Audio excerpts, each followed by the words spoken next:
Usually when we talk about a network television cop show, there's this expectation of predictability, Oh, right? absolutely. A crime happens, the microscopic fiber is found, and, the bad guy goes to jail. Exactly. The credits roll, it's a closed, comforting loop, but then you take a closer look at one specific, like, hyper-stylized pop culture icon, and suddenly that neat little formula completely shatters. Yeah, it really does. You realize you're not just watching a police procedural, you're watching a psychological Greek tragedy playing out under the blazing sun. So, welcome to the Deep Dive Learner. Thanks for having me back.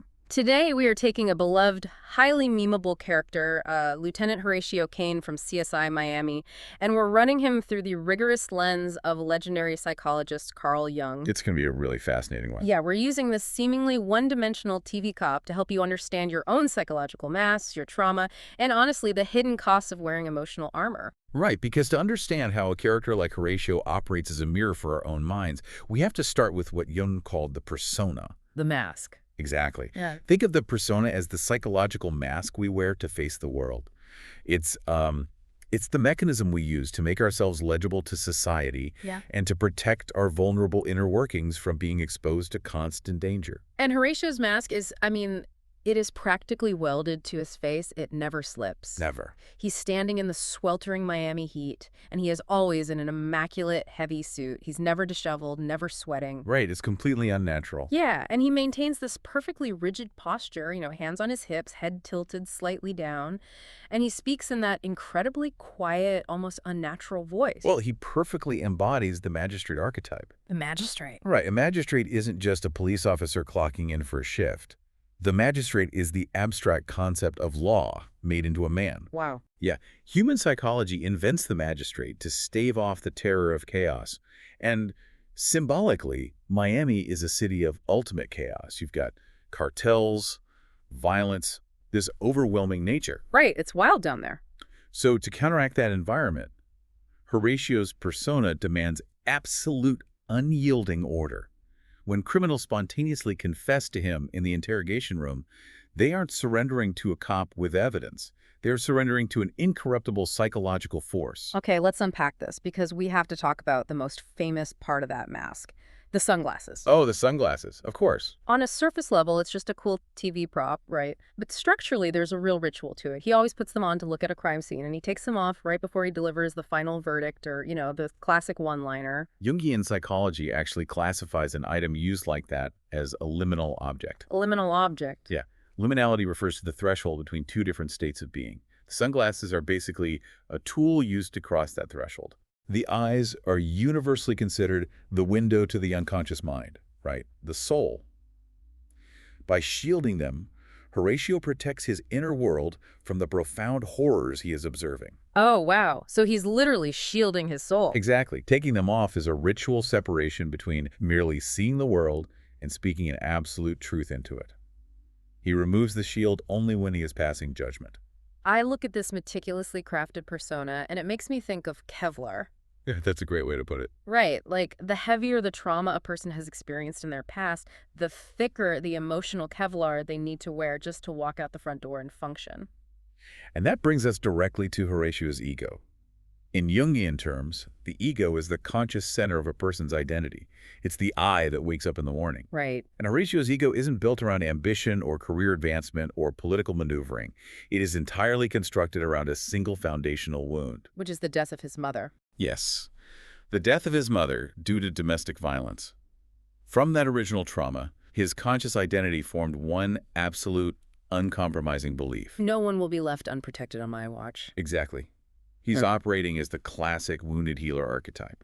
He isn't obsessively tracking down killers for some abstract concept of state justice or civic duty. He's doing it for himself, in a way. Right. He solves crimes to restore balance for the victim because his ego literally cannot tolerate an unresolved story. Because an unresolved story of an innocent person being hurt is a direct psychological reminder of his own original helplessness. You nailed it. His ego organizes itself entirely around preventing what already happened to him. Every single case is intensely personal because he is constantly trying to retroactively save his mother. But, I mean, holding on to that much purity, that much of a savior complex, that requires a monumental amount of repressed energy. Oh, absolutely. If his conscious ego is solely focused on protection and being this flawless magistrate, all the messy, angry, or selfish human impulses don't just evaporate. The physics of the mind demand that the energy goes somewhere. And it goes into the shadow. The shadow. Jung proposed that we all carry a shadow, which is the container for all the disowned, repressed, and unacceptable parts of ourselves. Right. Because our conscious ego cannot tolerate these dark traits, we project them outward onto other people. We find external targets who embody the things we secretly fear are inside us. And the sources highlight two specific external figures that Horatio projects his shadow onto. The first is his own brother, Raymond Caine. Yes. Ray is corrupt, he fakes his own death, he's an absent father, and he gets involved in the drug trade. I mean, he is the polar opposite of Horatio's immaculate persona. And Ray haunts Horatio on a profound level. Horatio's relentless pursuit of being the good brother, the ultimate protector, it's a constant, desperate psychological dialogue with Ray. Because Ray is living proof that the Caine bloodline is inherently capable of darkness. Exactly. Capable of darkness, compromise, moral failure. Horatio feels an overwhelming burden to be perfectly pure, just to compensate for the darkness his brother introduced into the world. Then there's the second external shadow, which is the system itself, embodied by Internal Affairs Sergeant Rick Stettler. Right. Stettler is the cynical bureaucracy. He's the political, ends justify the means cop who cares more about optics and rules than protecting victims. Stettler represents Horatio's potential shadow. He is the living image of what Horatio would become if he ever decided to use his immense institutional power for self-preservation instead of protecting the vulnerable. But hold on, isn't it simpler than that? How do you mean? Like, Stettler is just a corrupt drunk who gets in the way of solving cases. Why do we have to assume Horatio is terrified of becoming him? Maybe Horatio just organically hates bad cops because they make his job harder. That's a fair question. But we know it's a fear of his own internal darkness because of the rare, shocking moments when Horatio's inner shadow actually leaks out. Oh. If he simply hated bad cops, his reaction would be righteous procedural anger.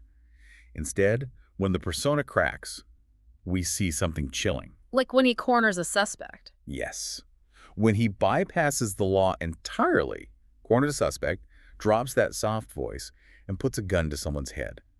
That isn't police procedure. No, definitely not. That is pure, cold vengeance.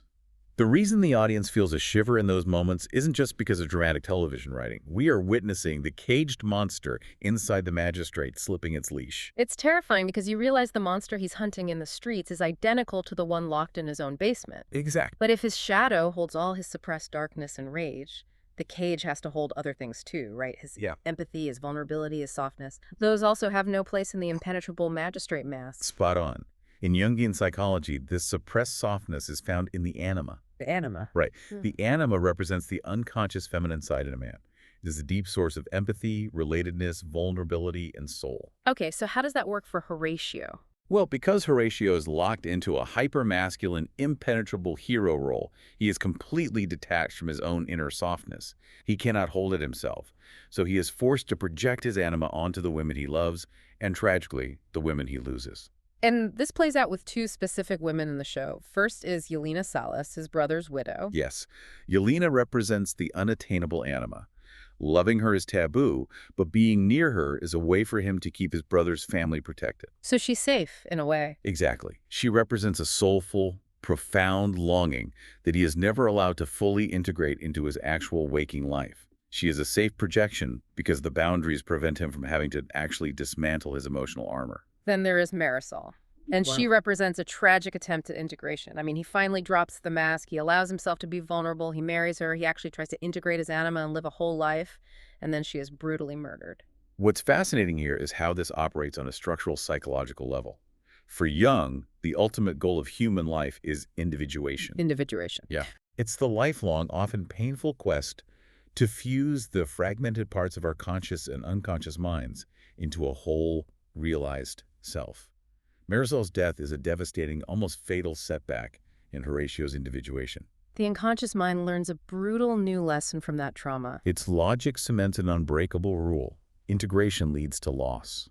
Wow. The psyche says, whenever I try to be whole, whenever I let the softness in, I am violently punished.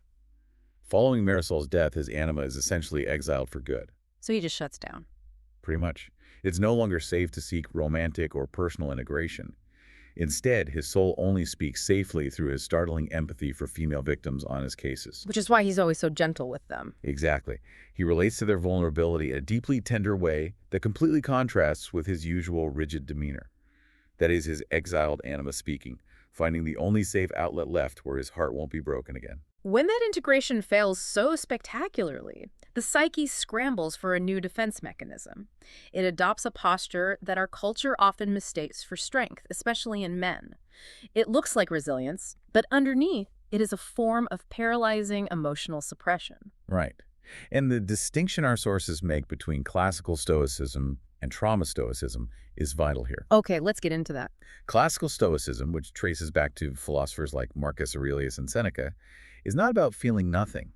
It is the practice of acknowledging your pain, feeling absolutely everything, processing the grief, and then choosing to act according to your core values rather than being ruled by the emotion. So it's emotional mastery. Exactly. Trauma Stoicism is the exact opposite. Here's where it gets really interesting.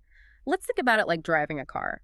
Classical Stoicism is like a driver carefully navigating a treacherous, icy road. Yeah, they know their car is fragile. Right. They feel the slip of the tires. They are hyper aware of the danger and the fear, but they stay calm, process all that sensory data, and steer safely through the hazard. But trauma Stoicism, by contrast, is just putting a piece of black opaque tape over the dashboard's check engine light and pretending the engine is indestructible. Just totally ignoring it. The internal monologue is, if I don't acknowledge the feeling, it can't destroy me. Mhm. You aren't navigating the road, you're just ignoring the vehicle's desperate warnings until the entire engine block seizes up. And the cost of that suppression is immense. From the outside, both types of Stoicism look identical. It's the quiet guy who gets the job done, never complains, and handles crises perfectly. Yep, they look exactly the same to a bystander. But on the inside, the classical Stoic is full and contained, while the trauma Stoic is just a walled-off void. Because emotions are data. Anger tells you a boundary was crossed. Grief tells you what actually mattered to you. Fear tells you what to protect. And if you just shut that off, If you suppress all of it just to avoid the pain of loss, you lose your internal compass entirely. You start making decisions purely from logic and areas of life that absolutely require feeling, like love, friendship, and community.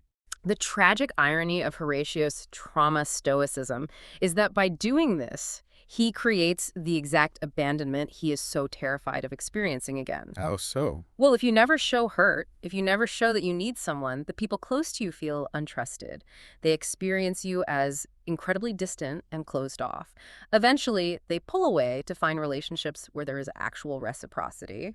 Yeah, that makes sense. And then Horatio's ego can look around the empty room and say, see, I knew it. Everyone leaves. Good thing I didn't open up. Jung actually called that a self-fulfilling complex.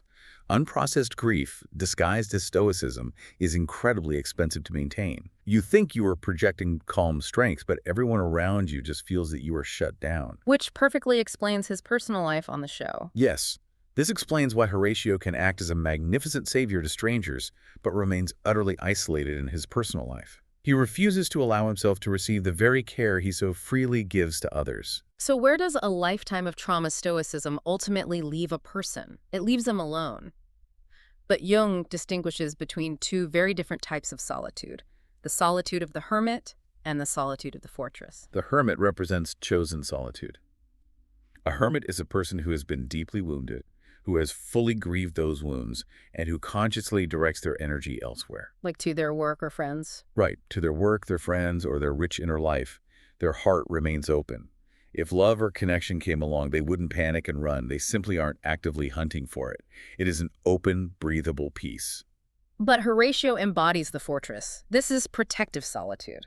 The internal vow of the fortress is, I will kill the feeling before it has a chance to grow. It's completely defensive. Right. It creates a kind of peace, but it is the terrifying peace of a completely empty house.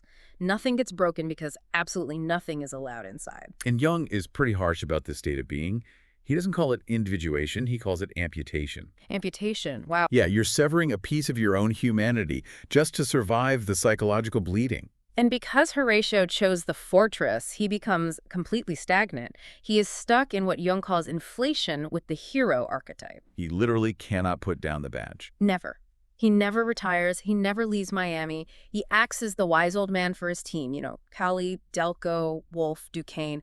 He fathers all of them, offering guidance and protection, but he never, ever allows himself to be fathered, comforted, or guided by anyone else. If we connect this to the bigger picture, to the mythology of the show itself, Horatio's ultimate role shifts from police lieutenant to something mythological. Like what? He becomes a psychopomp, a mythological guide of souls. Oh, that's heavy. He acts as the guardian of the collective unconscious of Miami. And we have to look closely at Miami as a symbol. It isn't just a geographical location. It is paradise and the underworld existing simultaneously. Yeah, sun-drenched beauty right next to total decay. Exactly. It is dazzling beauty built directly on top of absolute, rotting moral decay. Horatio stands permanently at the threshold between those two worlds, guiding victims to peace and dragging monsters into the light. He guides the dead souls to rest, but he can never rest himself. He will never achieve wholeness. True individuation would require him to take off those sunglasses permanently. He would have to let the city of Miami save itself. Which he could never do. No. And most terrifying of all, he would have to look in the mirror, strip away the magistrate archetype, and admit that he is not an avenging angel. He's just a deeply wounded man who needs healing. His trauma simply will not let him take that step. We started this deep dive looking at what seemed to be a basic procedural TV show. But what we really found was a terrifyingly accurate mirror held up to our own psychological survival strategies. It really is. We've explored the rigid masks we construct to feel safe in a chaotic world, the dark shadows we project onto other people rather than dealing with our own flaws, and the incredibly heavy price of amputating our emotions to turn our hearts into unbreachable fortresses. So much to think about. So what does this all mean for you listening right now? I want to challenge you to look at your own armor. Is your solitude, your fierce independence actually giving you energy and peace? Or is it just a fortress you built to keep yourself from having to feel the terrifying vulnerability of being human? I would leave you with one final thought to ponder. We've talked about Miami as this symbolic underworld of constant trauma for Horatio. But look at our modern reality. Oh, absolutely. We are constantly bombarded by our own digital underworld, a relentless daily news cycle of tragedy, outrage, and crisis beamed directly into our pockets. Every single day. Right. If our digital environment constantly acts like Horatio's Miami, overwhelming our psychological defenses, are we all collectively building fortresses instead of communities? Are we sacrificing our own chance at wholeness, our own individuation, just to survive the psychological toll of a Tuesday?